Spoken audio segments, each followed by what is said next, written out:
Olá, pessoal. Muito bem-vindos aqui à nossa apresentação do Banco Rabobank. O meu grupo sou eu, Juliana Milan, e o Rafael Todescato. Nós vamos tratar aqui do nosso banco da seguinte maneira. Primeiramente, nós vamos falar dos índices e depois a gente vai trazer aí outras informações a respeito da empresa, informações essas que vão contribuir aqui com a gente para essa tentativa de explicação dos índices. Uma coisa que tem que ficar assim bem claro, já aqui no início das nossas apresentações, é a limitação que a própria apresentação tem, porque foi feita com base nas informações que são disponibilizadas aí pela empresa. E nem sempre a gente tem todas as informações que a gente precisa ou que a gente gostaria de ter para fazer essas análises, né? Nós estamos do lado de fora e a partir disso o nosso objetivo é entender como é que esse banco funciona, né? O que ele tem aí de interessante para trazer para a gente do ponto de vista de análise. Isso, como a gente viu aí na disciplina de análise, que a gente está trabalhando com as consequências, né? Então, a gente tenta encontrar as causas olhando de fora, mas a nossa perspectiva é bastante limitada, porque a gente está olhando só as informações que são disponibilizadas nos nossos aplicativos, nas demonstrações financeiras, então nós nos atemos às informações dos sites da empresa e as demonstrações financeiras que elas foram publicadas ao longo dos anos. Exatamente. Então, vamos lá. Vem com a gente, hein? Se segura que a nossa análise aí tá com tudo. Então, a gente já começa aqui falando do spread bancário, né? Afinal, tá todo mundo aí interessado em saber o que o banco fez com o dinheiro que ele conseguiu captar. Então, o spread bancário, ele mostra qual foi o resultado bruto que a empresa teve entre, na verdade, a captação do recurso e a sua aplicação. Primeira coisa que a gente tem que pensar quando a gente está trabalhando com banco é que não tem nada a ver com as empresas comerciais e nem com as empresas industriais. Então, o banco tem toda uma perspectiva que é só dele e já começa efetivamente seu produto principal, que é o dinheiro. Né? As empresas usam o dinheiro e o banco também usa o dinheiro, mas é o seu coração, é ali que a atividade dele acontece. Então, quando a gente olha aqui para essa curva que trata do spread, o que a gente percebe? Coisas interessantes já a respeito dessa instituição. Interessantes do ponto de vista em que ele sai de um spread lá em 2013, de 437 milhões, e vem para um spread agora em 2020 na casa de 1,6 bi.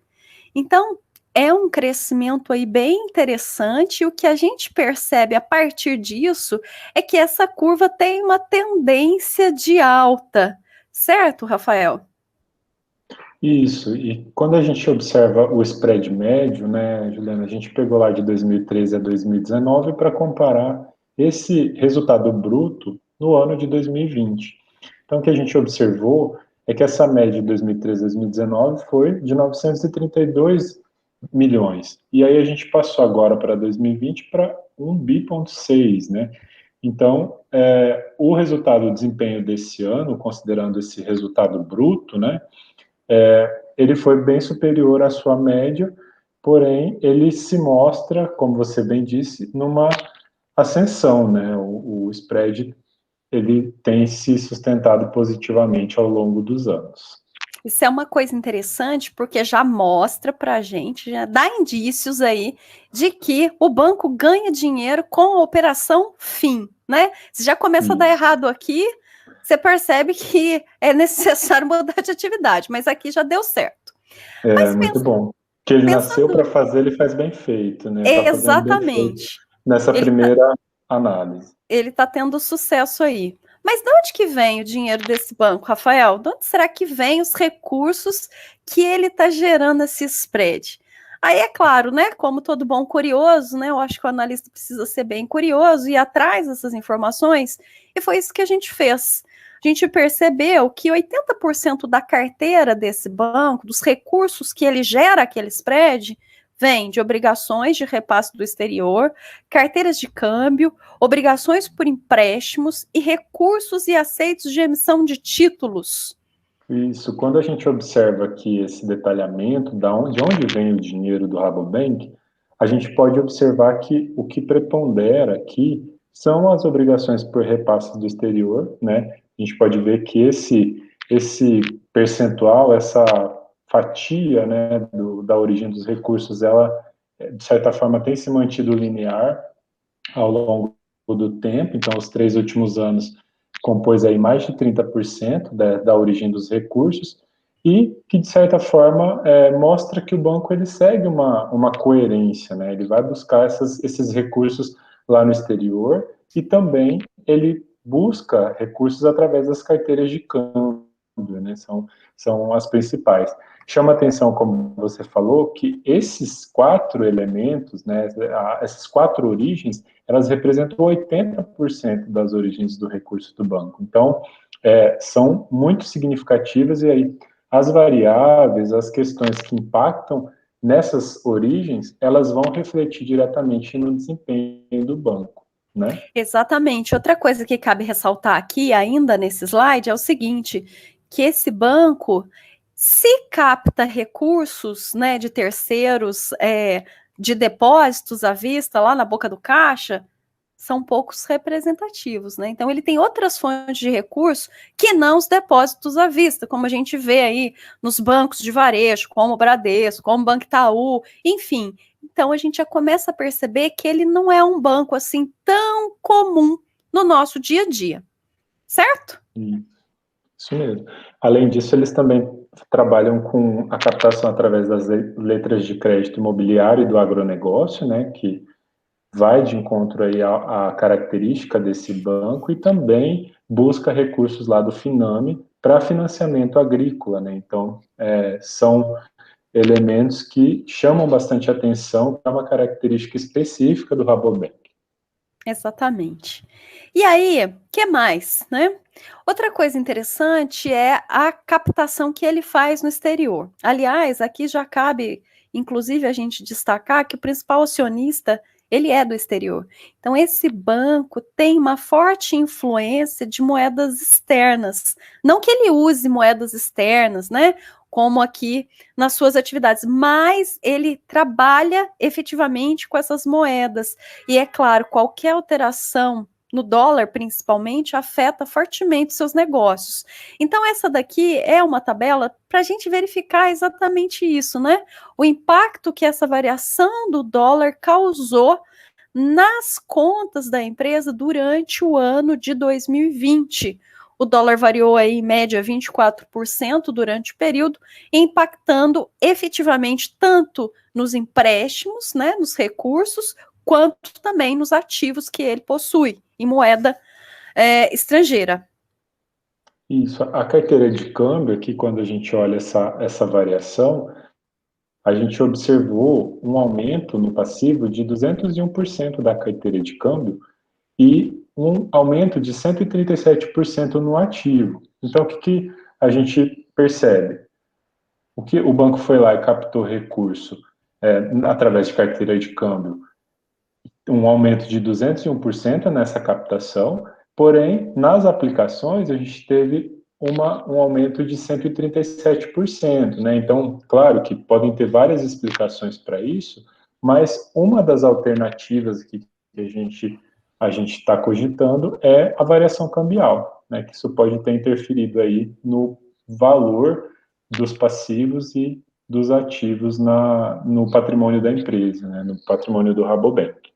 Então, como a gente bem falou, é uma tentativa de explicar essa variação, né? Podem ter diversos outros motivos que explicam isso, mas como a carteira de câmbio ela tem essa característica, essa vinculação umbilical aí com a moeda estrangeira, naturalmente, se a gente tem uma variação que é influenciada pelas políticas microeconômicas, macroeconômicas locais, elas vão sofrer influência diretamente lá nas demonstrações financeiras. Exato. E aí, Próximo passo, né? A linha que todo mundo quer olhar, o lucro líquido. Então a gente já vai direto para os finalmente aqui na nossa análise. O que aconteceu aqui no lucro líquido? Então, quando eu penso no banco, eu penso o seguinte: poxa, ele teve um spread interessante, né? Lá por meio das captações e das aplicações dessa gestão do dinheiro aí durante o ano de 2020, e a gente começa a olhar aqui para o lucro líquido, que é um indicador que mostra a própria gestão, reflete a gestão da empresa durante determinado período, e a gente percebe que há um movimento de picos e vales nesse resultado. Então, a gente começa lá em 2013 com 136 milhões e termina 2020 com 325 milhões. O crescimento sustentável que aconteceu aqui foi só em 15, 16 e 17. 18 devolveu, 19 recuperou e 20 não manteve 19, né? Caiu mais um pouquinho. Então, fica sempre aquela questão: por que isso está acontecendo, né? O que está influenciando para esse lucro líquido não ter, né, uma rentabilidade linear durante o tempo? Porque quando a gente olha para as outras empresas, indústria, comércio, a gente percebe que há, sim, uma linearidade dentro desses resultados de lucro líquido, né? As empresas, elas se esforçam para que isso aconteça e não assuste o investidor. Aí agora a gente vem aqui e começa a olhar isso. O que será que está influenciando esse ponto aqui do lucro líquido? O que você acha, Rafael? Então, quando a gente observa, né, esse gráfico, a gente visualiza aqui um lucro líquido bem menor, né, aqui de 2013 a 2015, e essa ascensão que você falou aqui né, essa subida que a gente teve no lucro líquido, ela nos sustentou em 2018, e aí esse desempenho baixo aqui, ele influencia na média que a gente foi lá buscar, só para ter um parâmetro, né? Como que foi o desempenho de 2020, né? Para ver se a gente consegue tentar responder a essa pergunta que você fez. E aí, olhando aqui, a nossa média é de 220. Porém, em 2020, então, nós tivemos um desempenho de 325, então foi bem maior que a média, porém foi menor do que 2019. Só que essa média, ela está sendo influenciada por esse desempenho que não estava nos patamares que essa projeção que a gente estava tendo aqui a partir de 2015, olhando para o gráfico, que a gente teria, né? Então, é curioso mesmo esse resultado. Vamos tentar entender isso melhor. Muito bem. Então a gente começou aqui a tentar entender por meio das operações de crédito e essa relação que eles têm com devedores duvidosos. A gente não pode esquecer em nenhum momento que 2020, né, não é aquele ano que vai ficar marcado na vida da gente como o ano mais feliz da vida. Pelo contrário, né? A gente ainda tem todos esses impactos, ainda vamos sofrer economicamente durante um tempo por causa do Covid-19. Mas o que aconteceu com esse banco especificamente? Como é que a gente pode decifrar esses devedores duvidosos, Rafael? Então, interessante a gente primeiro olhar como uma das principais frentes de negócio do Rabobank é a carteira de crédito. A gente olhando como que essa carteira ela pode ser desdobrada pelo nível de risco, a gente pode observar aqui que o Rabobank, em geral, ele tem 81% da sua carteira de crédito com níveis de risco muito baixo, né? O Banco Central até estabelece, considerando essa distribuição do nível de risco dentro da carteira, que um percentual mínimo que deve ser provisionado para fins de as projeções de perdas, né, que a gente tem relacionado ao risco que a carteira oferece. Então, o que a gente observa no Rabobank, que é uma característica forte desse banco? Que a carteira dele não é uma carteira de alto risco, porque 81% dela está classificada como de nível baixo, baixíssimo risco, né? Então, o que a gente observou aqui? Que foi feita uma provisão pelo Rabobank seguindo rigorosamente aquilo que prevê a resolução do Bacen, que estabelece o percentual mínimo de créditos em liquidação duvidosa, o que deve ser provisionado, né, relacionado a essas perdas. Então, a gente visualiza essa característica muito forte aqui no Rabobank, de provisão seguindo rigorosamente a resolução do Bacen. E aí, única característica aqui de 2020, como a Juliana mencionou, né, nós estamos um ano atípico, eles fizeram uma provisão adicional. Você sabe, Juliana, para que foi essa provisão? Foi exatamente em função da Covid-19, mas quando a gente olha para essa provisão adicional e olha para a carteira da empresa e olha para as provisões normais aí dentro desse processo normal, a gente percebe que essa foi uma provisão adicional de pouca relevância dentro desse cenário. Então, o que a gente entende, né? Que devedores duvidosos talvez não seja a explicação que a gente está procurando lá para os nossos lucros líquidos, né? Em picos e vales. Vamos seguindo aí, vamos ver o que vai acontecer. Isso.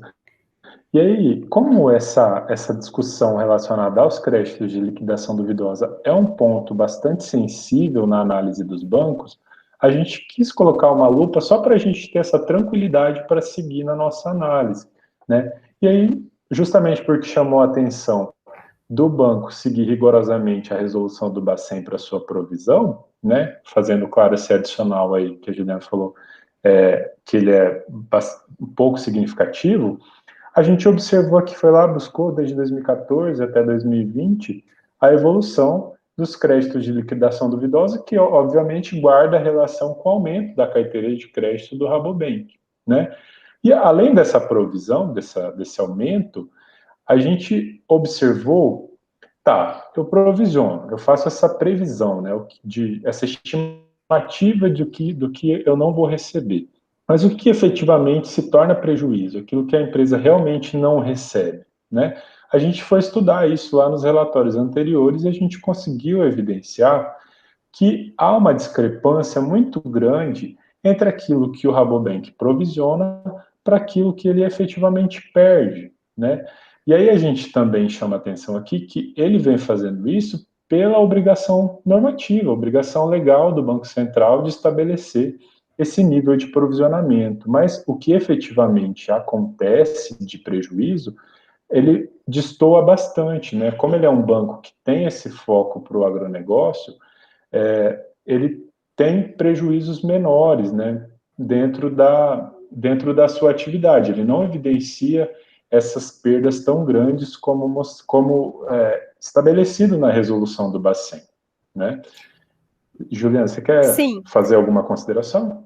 E aí, para a gente encerrar aqui essa fala da provisão de crédito e liquidação duvidosa, a gente tem que fica claro, né, que nem sempre uma resolução ela é boa para todo mundo, não só uma resolução, uma norma de modo geral, porque faz o banco provisionar um valor muito acima da realidade dele.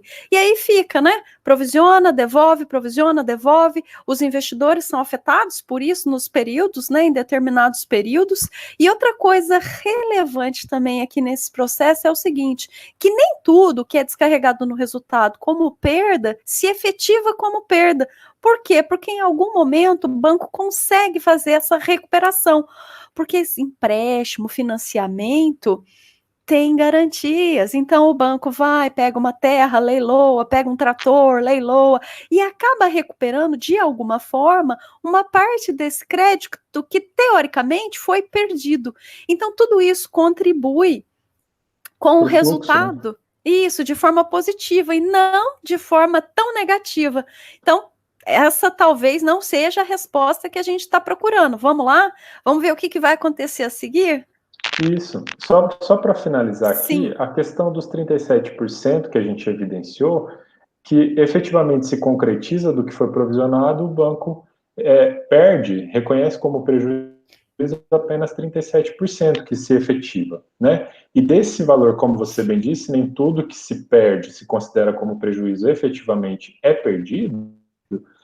O banco recuperou ao longo dos anos 38% do que ele classificou como prejuízo, né? Então, os dados reforçam essa visão de que a provisão para crédito de liquidação duvidosa não é um problema tão significativo aqui para o Rabobank.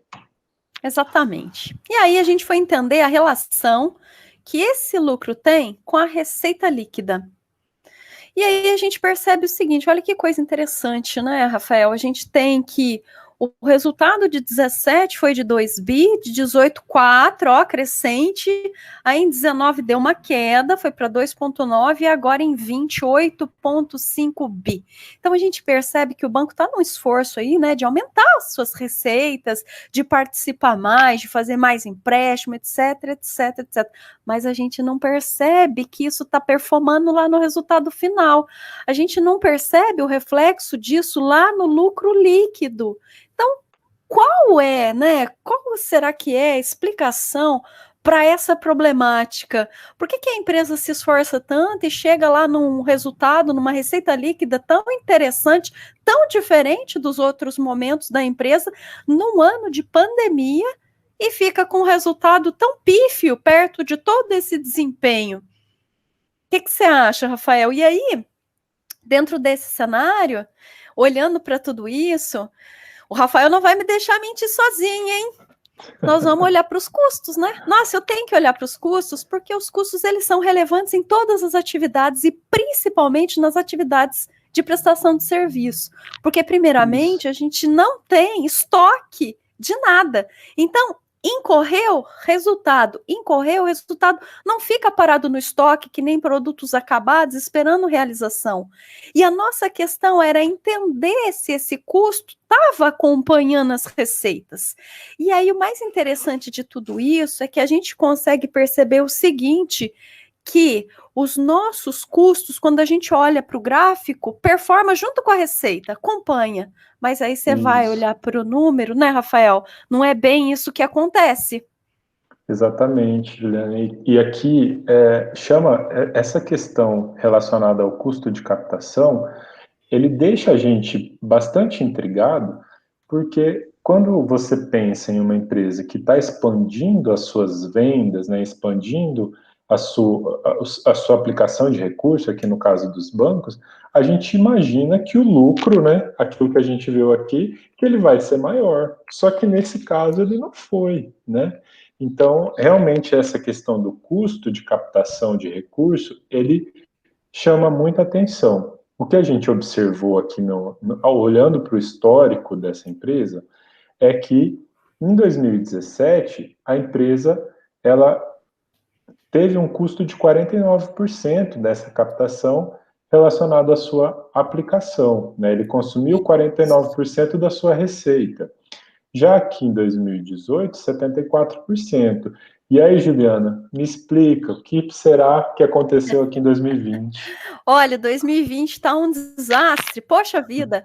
Eu fico indignada com essas coisas, sabe? Porque assim, a empresa tem um esforço enorme, né, de obter uma receita interessante para o negócio, uma receita líquida.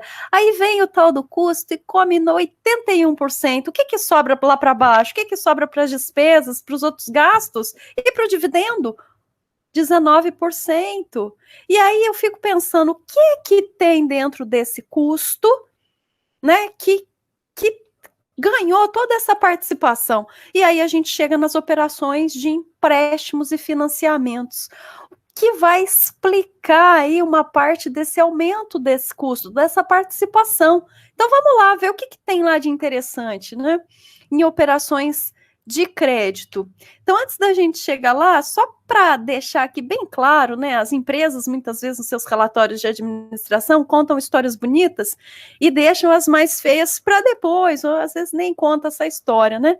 Mas só para você ver que interessante, Rafael, ele traz aqui, lá no relatório da administração, que, aliás, é bem enxuto, isso é legal, né, porque às vezes é um relatório gigante que tem um monte de coisa e não fala nada, ele fala aqui para a gente que no exercício de 2020 o banco manteve o nível das atividades, que o lucro líquido ficou um pouquinho menor que em 2019.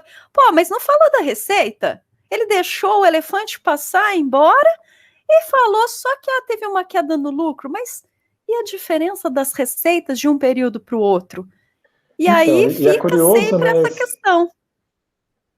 Ju, e essa questão do nível das atividades chama atenção, né? A empresa aumentou tanto o seu faturamento, como é que manteve o nível de atividade, Pois né? pois é, exatamente isso. Estranho mesmo E a isso. Vamos empresa tentar acha entender natural. melhor isso. Então vamos lá, vamos seguindo. Aí a gente foi entender, né? O que que tinha lá dentro daquele custo que sofreu todo esse aumento. Aí fomos entender as operações de crédito, né? Que é dali que vem o custo, porque o custo está ligado à atividade fim da empresa. E aí a gente tem que os financiamentos subiram 20%, empréstimos 27%, adiantamentos 48%. E pasmem, eu fiquei pasma nesse sentido, por quê? Porque esse banco, ele tem uma motivação que é a motivação do agro. E aí, quando eu olho isso daqui e vejo financiamento subindo 20% e os rurais perdendo participação, tendo uma participação de 50% a menos do que os financiamentos, eu fico pensando assim, nossa, mas será então que o banco está dizendo que está indo para um lugar e, na verdade, na prática, está indo para outro, Rafael? Então, Juliana, só que, por exemplo, a gente pode ter dentro desse financiamento atendimento de rural, né? Vamos Sim, abrir um pouco isso, vamos vamos tentar abrir entender mais. melhor essas operações, né? Para ficar Exato. mais fácil da gente enxergar isso. Aí, o que que a gente esperava, né, aqui, Juliana? Que a gente fosse ter pela atividade econômica, a gente não teria essa classificação por tipo de operação, né? Tipo de operação é uma coisa, atividade econômica nos diria um pouco melhor qual é, de fato, o campo que esse banco prioriza, né? E aí a gente esperava ver aqui rural gritando, né? Porque o foco é agronegócio. O que que a gente visualizou? Que o principal aqui é a pessoa física, né? E aí, Juliana, como é que a gente explica um banco que é rural, que atende o pessoal do agro, com essa operação, essa carteira de crédito gigantesca para a pessoa física, com aumento, inclusive, de 22%? Olha, eu fico pensando o seguinte, né? Que quando eu fosse abrir essa carteira de crédito por atividade econômica, ia espirrar soja aqui na gente, café, ia vazar trator. Mas não foi isso que aconteceu. Eu fico decepcionada, porque tá focado em pessoa física. Poxa, mas um banco que fala que é voltado para o agro, que está lá do lado do agro, né? Suas principais atividades estão voltadas para o agro de fato e me faz financiamento para pessoa física, e aí isso ainda aumentou 22%. Rafael, o que que é isso? Esse banco aqui tá meio estranho.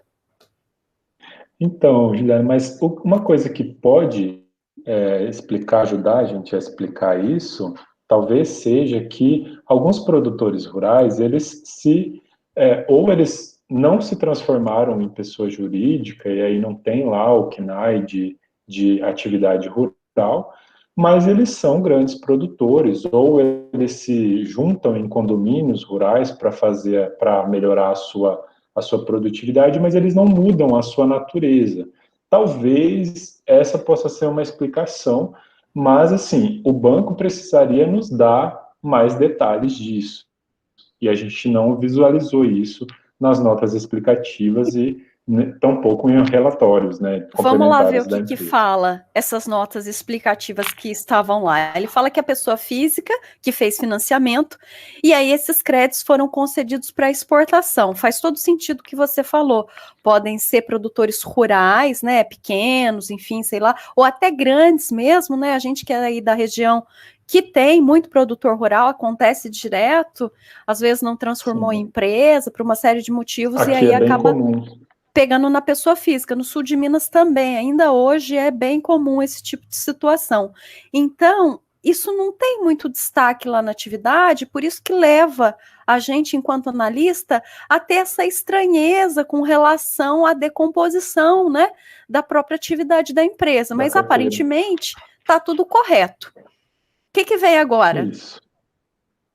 Vamos olhar então, né, esse contexto aí que o Rabobank atua, né? A gente falando um pouquinho desse nicho de negócio, né? Como ele é o banco, a Rabobank ele deixa muito claro, né, Juliano? Desde o começo da nossa apresentação a gente vem falando sobre isso, que o foco desse banco é atender o agro. E aí, mas por que atender o agro? Qual que é a importância do agro para o Brasil, Juliano? Olha, o agro aqui, como a gente pode perceber, é uma importância gigantesca, né? Só no ano de 2020, o agro cresceu 24%, cerca de 387 bilhões. Pensa, a agropecuária cresceu 119 bilhões, a agrícola 268 bilhões. Então não é pouco recurso. E aí, o que isso tem a ver com o Rabobank? Poxa, é um banco aí que está cheio de possibilidades, né?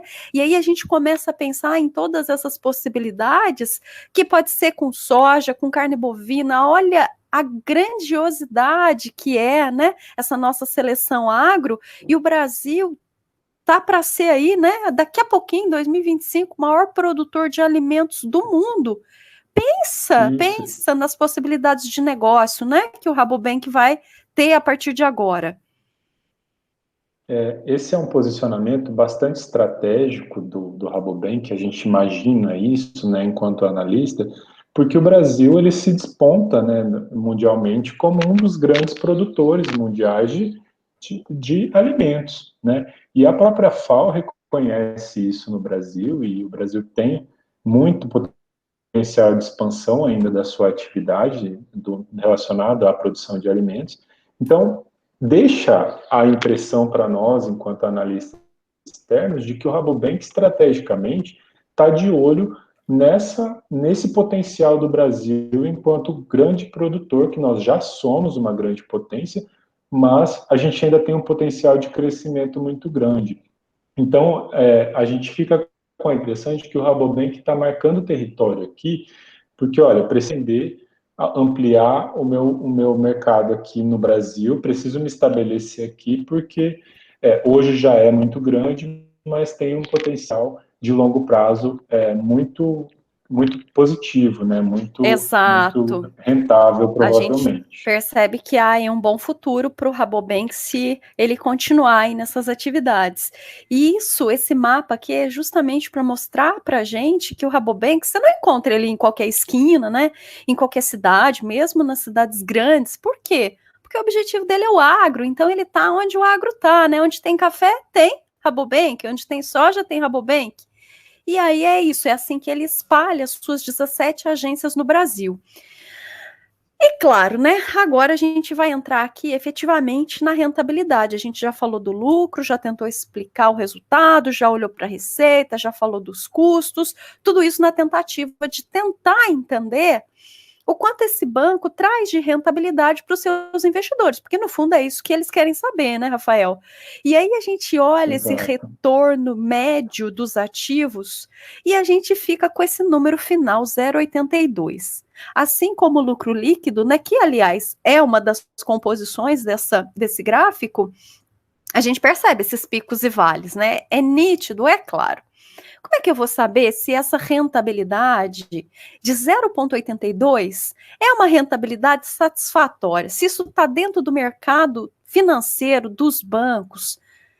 Porque a gente pensa em banco, a gente pensa que o risco de operação é altíssimo. E aí, nessa tentativa de tentar entender essa rentabilidade, a gente trouxe quem? A gente trouxe os parceiros, os pares, né, desse banco no mercado. É claro que esses pares, né, Banco do Brasil, Sicredi, pasmem, Bradesco está em tudo, né? Ele quer fazer o consignado, ele faz o crédito rural, ele está para todo lado. Mas ele também participa bem em terceiro lugar no Brasil para financiamento rural, que é o foco do Rabobank. E aí a gente pensou que seria interessante a gente trazer esses números para comparar. Não vamos comparar faturamento, nós não vamos comparar nada disso, porque são coisas distintas. Mas a rentabilidade deixa os dois no mesmo patamar. E aí a gente percebe que o ROA, né, o retorno sobre o ativo do Rabobank, é bem inferior aos seus pares. Fica 0,82 em 2020, enquanto a média do Banco do Brasil, do Sicredi, do Bradesco é de 1,47. E a média nos últimos anos do Rabobank é 1, enquanto dos outros é 1,82. E aqui, Rafael, só para terminar, ainda cabe mais um parênteses. Nesse ano de 2020, os bancos declararam nos jornais, nos seus relatórios, de que não foi bom para eles, não. Eles tiveram um retorno ainda menor que nos anos anteriores. Aí pensa, o Rabobank ele não está acompanhando os pares do mercado. Concorda comigo?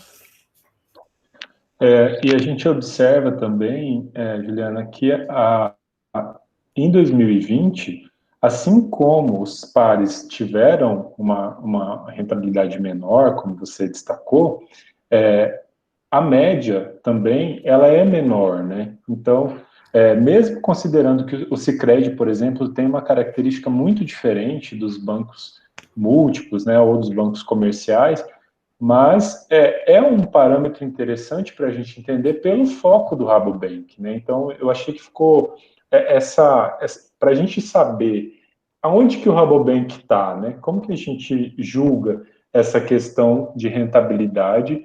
Eu acho que é uma régua interessante para fins de análise, sim, mas realmente o Rabobank ficou com um retorno sobre os seus ativos médios menor do que os seus pares.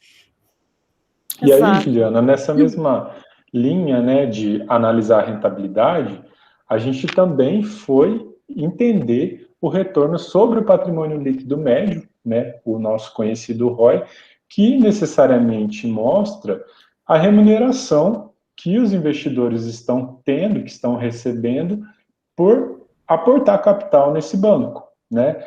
E o que a gente observa aqui? Uma tendência de queda de 2013 para 2020. E o que será que explica essa rentabilidade menor, né, Juliana? A gente tem aqui algumas possibilidades dessas análises que nós fizemos, né? Um ponto Sim. que nós já destacamos lá no começo é essa questão do lucro líquido, né? Nós tivemos uma manutenção do lucro líquido, por exemplo, de 2019 para 2020, que teve uma variação, inclusive foi menor, né, do que 2019, o lucro. Mas a outra variável, né, Juliana, o que a gente teve de variação aí nessa questão do patrimônio líquido do Rabobank? Olha, o próprio lucro líquido, né? Que afetou tudo isso, que não performou como deveria em função da própria receita, isso acabou afetando. Mas eu fico sempre com a questão, né?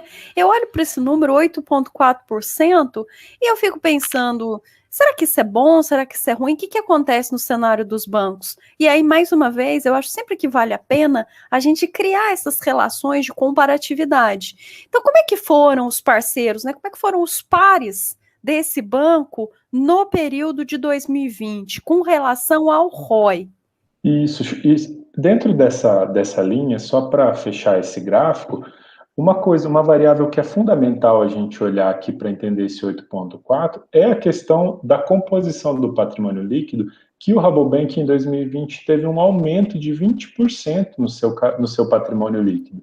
Então, esse capital, como a Juliana comentou, que é 100% estrangeiro, que vem de fora, né, ele teve um aumento em 2020 e o nosso lucro foi inferior ao ano de 2019. Então, é natural que o ROI fique menor, né? Mas, realmente, Exato. olhando só o 8,4, a gente fica um pouco no escuro, né? O que esse número É, significa. Vamos entender exato. isso melhor, né, Juliana? Vamos lá. E aí a gente tem essa situação aqui dos parceiros, né? Dos bancos que atuam aí na mesma carteira ou que são concorrentes de alguma forma do Rabobank. E a gente percebe mais uma vez que ele ficou para trás, né? Ele não está acompanhando aí o pessoal do mercado, está sempre com uma rentabilidade abaixo do mercado brasileiro, entendendo, mesmo nesse período aí mais difícil e tal, ele continua abaixo, tanto em 2020 quanto com relação às médias dos últimos períodos. E aí é complicado, né? Porque você pensa, os bancos no Brasil, de modo geral, eles têm aí, né, até um histórico sempre de ganhar dinheiro, independente da situação do país, da situação econômica, eles estão sempre lá na ponta, né? E aí, não que o Rabobank não esteja dando lucro ou não esteja trazendo rentabilidade, isso está acontecendo, mas ele não está acompanhando o mercado. E aí, o que mais que a gente fez aí nessa tentativa de entender tudo isso? A gente trouxe uma comparação entre a rentabilidade do Rabobank e a taxa Selic. Na verdade, não é exatamente uma comparação, né, Rafael? Isso. Quando a gente olha, é interessante a gente fazer essa comparação com a taxa Selic, porque ela é a nossa taxa básica, né, da nossa economia. Então, ao observar o retorno sobre o patrimônio líquido médio que a empresa dá, que o Rabobank gerou ao longo do período, fazendo esse paralelo com a taxa Selic, a gente consegue observar o que vem a mais, né? Qual que é o retorno adicional que o Rabobank está oferecendo para os seus investidores? E a gente visualiza aqui que em 2020 nós tivemos um retorno de 5,62% adicional, né? Um retorno que Sim, superou a taxa Selic. Mas isso é bom? O que a gente observa aqui na taxa Selic, né, Juliana? A gente observa uma redução. Olha sim, só, a gente teve uma movimentação de política econômica que diminuiu essa taxa básica para 2,76. Mas se a gente tivesse mantido o patamar da Selic de 2019 em 2020, qual que seria o retorno adicional complementar que justifica o risco que o investidor está correndo ao aportar o seu recurso lá no Rabobank? Seria muito pequeno. Então, é, esse retorno ele precisa ser significativo diante da Selic, né? Então, chama exato, atenção isso. precisa sempre avaliar o risco, né? Porque essa aqui não é uma operação comum, é uma operação que tem muito risco envolvido em todas as partes, né? Tanto do ponto de vista do recebimento desse capital estrangeiro aqui num país que nem o Brasil, com várias problemáticas aí que a gente sabe, e ainda empresta dinheiro numa época em que existe toda uma crise econômica, que também não é um privilégio do Brasil nesse momento, né? Está acontecendo para todo lado. Então eu fico pensando que retornos de 5, 4%, 5% aí, 18, 19, 20, não são retornos suficientes, né, para justificar uma operação de tamanho risco. E aí, o que Exato. leva o banco a permanecer, a não ser mais agressivo? O que mais que a gente olhou aí para tentar entender?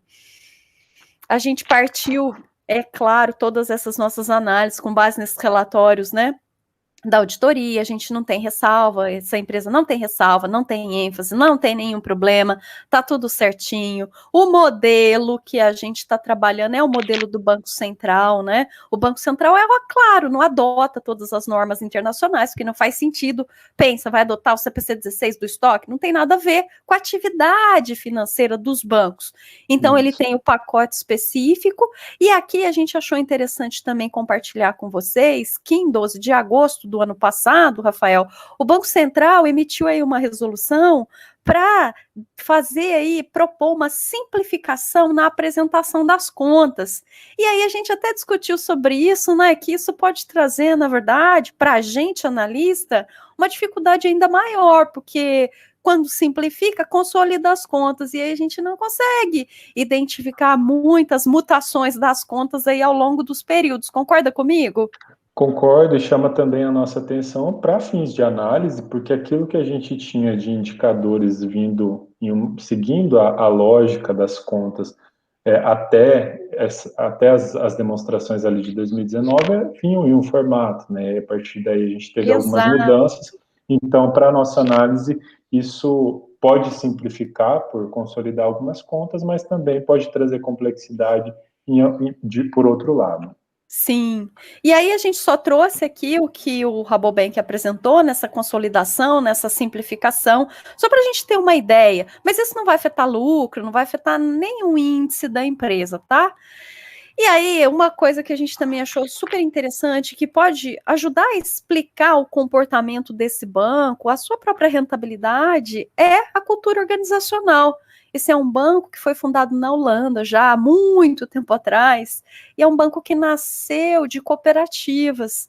Então, ele tem uma cultura da Holanda e uma cultura de cooperativas que pode ser que esteja refletido nessas decisões que ele toma, nessas escolhas que ele faz, e que não deixa a sua rentabilidade, muitas vezes, tão atrativa quanto dos bancos puramente comerciais brasileiros. O que você acha, Rafael? Eu acho que essa é uma possibilidade forte, porque, né, a cultura organizacional ela está impregnada no DNA da empresa e vem lá da sua origem, né? E o Exato. Rabobank ele é muito interessante, porque ele surge das cooperativas, ele continua seguindo os valores cooperativos, mas ao mesmo tempo ele se expande para o mundo todo, né? Então ele está presente em 47 países, tem uma presença mundial muito significativa, mas ainda mantendo o pé lá nas suas origens, né? Exato, as suas origens, perfeito. Esses são os principais serviços que ele oferta. Ele tem uma grande preocupação com a cadeia toda, né? Ele vai desde a horta até o consumidor final.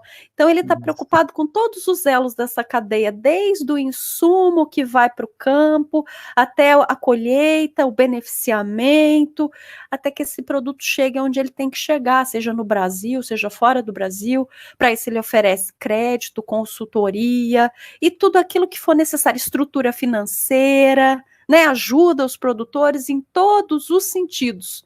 E E se a muito gente pensa, forte, né, Juliana, esse papel sim, de consultoria do Rabobank. sim, Chama muita atenção isso, porque eles dão a expertise global deles no agronegócio, dá condições deles oferecerem um serviço de consultoria muito diferenciado para o setor, inclusive considerando as atividades do agronegócio, né? Então, isso é um ponto que chama muita atenção no Rabobank. sim, ele é o agro número 1 do mundo, então a expertise aí não tem como ser negada, né? E aí, Exato. que mais? A Ah, a gente gente, ah, A pode gente, falar. a gente tem também essa questão da classificação de risco, né? Como ele é um banco específico, que tem a sua classificação, o seu foco para o agronegócio, a gente tem esse olhar também, essa preocupação para as classificações, qual que é a classificação desse banco em termos de risco, né? E aí a gente vai para as agências internacionais que fazem esse tipo de classificação. O Rabobank é classificado como AAA pela Fitch Nossa, Rating. até arrepia Triple A, né?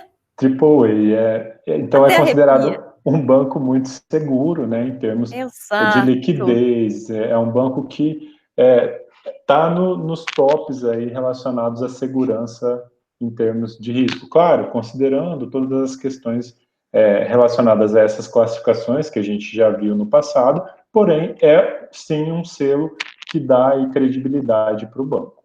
E sabe, Rafael, além disso, ele está inserido em Basileia, claro, né? Todas as instituições financeiras, elas estão aí junto com a Basileia, usam Basileia. E o Rabobank também chama atenção por causa disso, né? Isso também deixou a gente confortável do ponto de vista de liquidez. Porque, poxa, Triple A e patrimônio de referência 15,41 acima de Basileia 3, que nem foi completado ainda no Brasil, que isso. Então, esse banco, do ponto de vista de liquidez, a partir desses selos aqui apresentados, a gente acredita, né, que tem uma robustez aí. Ele não vai ter problema se ele precisar fazer a liquidação aí dos seus ativos, né? Ele não vai ter problema se precisar pagar os seus credores. Isso, esse índice de Basileia, ele traz para nós uma segurança porque demonstra esse compromisso que a empresa faz aportando o seu próprio capital lá no seu ativo, né? Então, aí esse Exato. 15% aí representa a fatia do ativo que é paga, né? Que foi financiada pelo capital próprio. Então, o banco, ele demonstra uma certa solidez relacionado, porque ele não está só pegando o dinheiro emprestado e Sim. fazendo a aplicação desse recurso, ele está também tirando o dinheiro do bolso e aportando lá no seu ativo, se comprometendo com as suas operações. Né? Exato. E aí, o que mais que a gente tem aqui para nossa apresentação? Do ponto de vista consolidado, né? Depois de toda essa nossa fala, essa nossa apresentação do Rabobank, o que que fica para a gente, Rafael? Quais são as nossas percepções? Então, além de toda essa questão da rentabilidade, que a gente já falou que é muito importante, a gente observou lá nas demonstrações que o banco ele fez um aumento, né, ele teve um aumento ali em 2020 no seu ativo intangível. Não tem uma nota explicativa específica para esse aumento, que justifica, que demonstra para nós o que foi. Porém, lá, né, de forma muito sucinta, onde ele explica como que foi feita a amortização do seu intangível, ele diz que foi feita uma aquisição de sistemas, de softwares. Então, sugere, né, esse aumento, esse investimento da empresa em intangível, sugere que eles têm uma preocupação com tecnologia, que é o que a gente espera mesmo, porque é um banco, isso é crucial para a sua atividade fim, né, Juliana? Sim, com certeza. O que mais? Vamos lá, que o tempo tá que tá. Também tem essa questão da preocupação com a sustentabilidade, né, Juliana? Porque fica muito Sim, explícito no Rabobank que eles respeitam muito essas questões da sustentabilidade, sempre pensando nos Objetivos de Desenvolvimento Sustentável da ONU, e eles consideram isso, inclusive, na sua análise da concessão de crédito, né? Então, eles estão muito focados, preocupados com essa questão da sustentabilidade. Inclusive, o Rabobank Internacional investe forte, investe pesado em projetos que estão aí, né, como piloto, que estão aí abrindo frente relacionado à sustentabilidade nas cadeias de abastecimento. Esse projeto Trada é um exemplo disso, né? sim, Um outro ponto também muito importante que diferencia o Rabobank é essa preocupação, esse acesso que ele oferece para os seus clientes relacionados às redes de fornecedores integrados em nível mundial. Então, essa presença dele em 47 países, ela realmente ajuda, né, o seu cliente a encontrar opções interessantes e que sejam sustentáveis, que enfocam o seu crescimento aí, o desempenho das empresas que são parceiras do Rabobank. perfeito. E agora, juntando tudo isso, que conclusões, né? Se é que a gente pode dizer que tem conclusões. Eu acredito que são considerações finais depois dessa nossa apresentação. A gente viu que realmente é um banco que tem resultados inferiores quando comparados aos pares no mercado, que ele cresce, sim, mas a receita não está ainda conseguindo performar da maneira que precisa, que os custos estão ganhando relevância, então ele precisa abrir os olhos aí com relação a isso. Existem falhas de comunicação dentro dos relatórios, assim como em todas as outras empresas, mas fica duas coisas também aqui bem interessantes. A primeira é o grande mercado das possibilidades de negócios, né, que estão pujantes aí e que vão crescer sim, que o Rabobank tem muita possibilidade de melhorar tudo isso, e que o Rabobank, por ser um banco de origem holandesa, né, outras culturas, né, europeia e tal, pode ser que ele esteja abrindo mão aí de uma agressividade com relação à própria rentabilidade em função de uma liquidez maior, né? De um negócio mais sustentável ao longo do tempo. E que essa bandeira que ele tem do sustentável, né?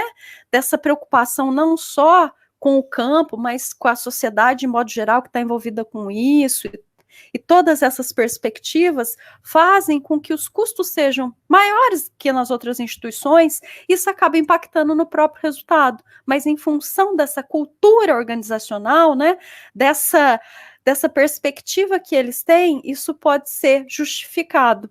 Então, pode Isso, ser um caminho que ele queira seguir de fato assim, mais tranquilo, com isso. talvez menos rentabilidade, em função de um propósito maior social, certo?